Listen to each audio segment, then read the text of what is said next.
remember what you're here for. You're not here for a vote. You're not here to get brownie points from black people. You're not here to make yourself feel good. You're out here today because you want to make change, and you're about change. You don't just say you're about change. You come out on this rainy day in the morning. Some of you guys have work. Take a day off, and you stand for the greater cause, for black people. And I appreciate all you guys for showing out here today. And each and every one of you are no different from each other. All right, so there shouldn't be any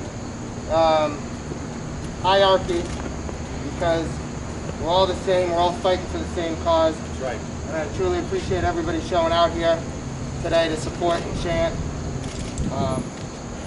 It's not a black and white thing. It's important that we understand that.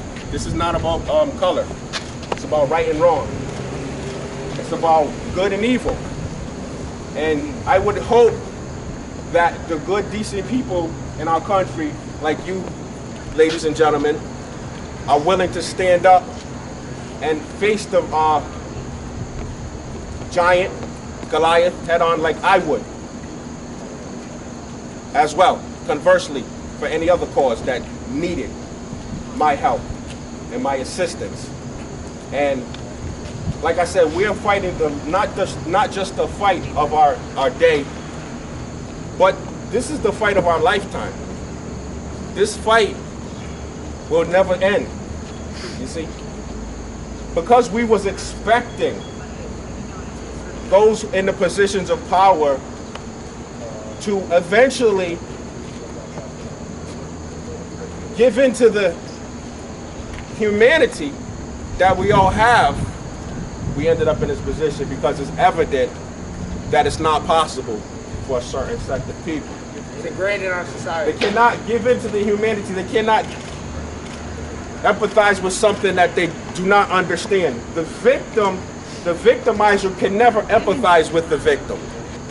So eventually the victim has to get tired enough and upset enough to finally stand up to the victimizer and say enough is enough. And we know what happens when you punch a bully in his mouth. You see them for who they really are. You see their true colors. And they're nothing more than a coward. They're nothing more than cowards. Only cowards shoot you in the back 7 times. Only a coward would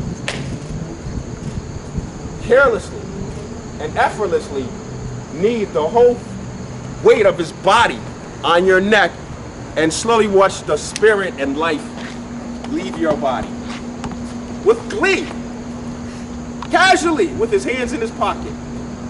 That's a special kind of evil, and that's the kind of evil we're up against. And so people like you, who understand it, who recognize it, who see it for what it is, who know the ugliness that racism is and the danger it presents to our country, our union, and our democracy, are saying no.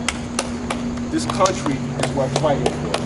This legacy, this democracy that the founders who built this country on is worth fighting for. It wasn't meant for everybody, but it doesn't mean it's not an ideal system. It is the people who were facilitating it that are not ideal. But we can learn from our mistakes. We can learn from the past. We can say what didn't work for them won't work for us, but if we do something different, because make no mistake about it, racism is the soft underbelly of this country. It's the weakness of this country that will destroy it. It will implode eventually under its own weight of hate and discrimination and segregation, unless we get a handle on it, unless we get a hold of it. And in order to get a handle and a hold of it, we have to address it. We have to look the ugly beast in the face for what it is. We have to come here and let these people know in their soft, comfy, over here, guys, air-conditioned rooms that we're not going to be part of your continued perpetuation of segregation, racism, and division. Wow.